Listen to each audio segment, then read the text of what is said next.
Good morning, Bucknutters. It is Wednesday, March 12th, 2014. Welcome to the Bucknuts Morning 5. I'm Dan Rubin. Got a great show lined up for you today. We're going to start off by giving you the first half of a piece of a boarding house item that I think you guys are going to find very interesting. Going to go into the crystal ball of Chris Clark, the tight end that Ohio State is actively chasing, and talk about some of the ramifications of the crystal ball predictions that have gone up for him recently. Got to talk about our hoop squad as the Big Ten tournament beckons. And then we're going to talk about recruitnuts, as always, as I like to throw in a shameless plug at the end of this that all of you seem to love.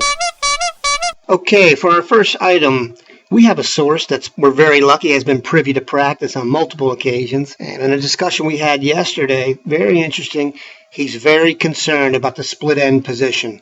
That is the position in the offense that Devin Smith occupied last season. His concerns, Smith hasn't really shown the progress so far that they were expecting. He's not real impressed with Jeff Green in terms of his ability to take that size and speed and manifest it into his field of play. Green deserves a little bit of a mulligan considering he redshirted last year. The player that has stood out to our observer is Michael Thomas. He likes him best of the split ends. On the other end of that, we'll finish off that boarding house item today by talking about the glut of talent at the flanker position and how they expect to spread the ball around there. Many of you are already following the recruitment of Chris Clark, the tight end who is number one on Ohio State's board. His recruitment has been fast and furious. Since we did the one-on-one interview with him about 2 or 3 weeks ago, he has added a litany of offers. One of those came from Texas Tech, and I have to say, when I saw that yesterday and I signed on to the site, I was flabbergasted. Based on what I had heard from Clark in his interview with Alex Gleitman, who has a real strong relationship with Clark, this caught me off guard. So, who do you call in a case like this? Big Al Gleitman. As far as the latest crystal ball activity for tight end Chris Clark out of Avon Old Farms in Connecticut, there's been a couple predictions in there for Texas Tech, and a lot of fans are asking why.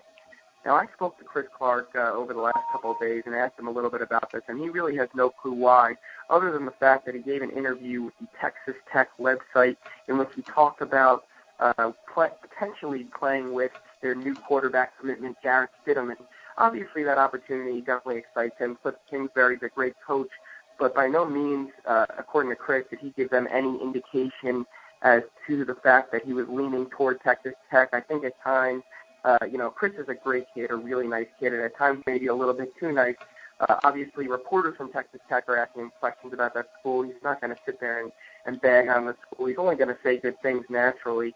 So I think sometimes reporters could get a little bit carried away in terms of kids doing that, and I think this was the case here. I think Texas Tech is definitely a school Chris is considering. Again, as I said, he loves the head coach. He loves the potential to play with Stidham. But at the end of the day, I think this is a Notre Dame-Ohio State battle at the moment.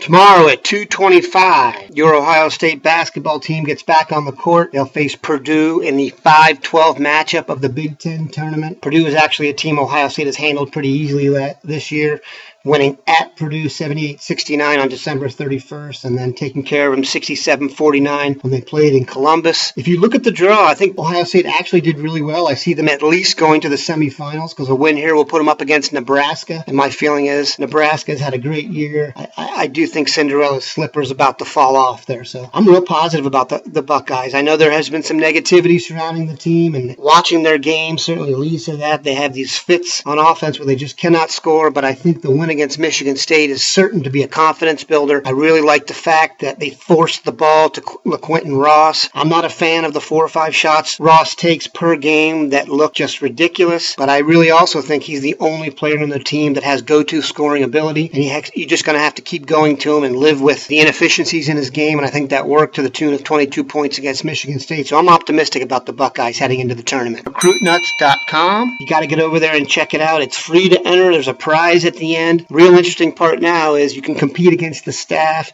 measure yourself against the best. We are in the process of putting a spot on the front page where you can follow how my team is doing. Shocker, not that well. But Dwayne, Alex Gleitman, and Bill Carlick, see if you can beat the recruiting experts. Take them on at their own game. Have a great day, Bucknutters.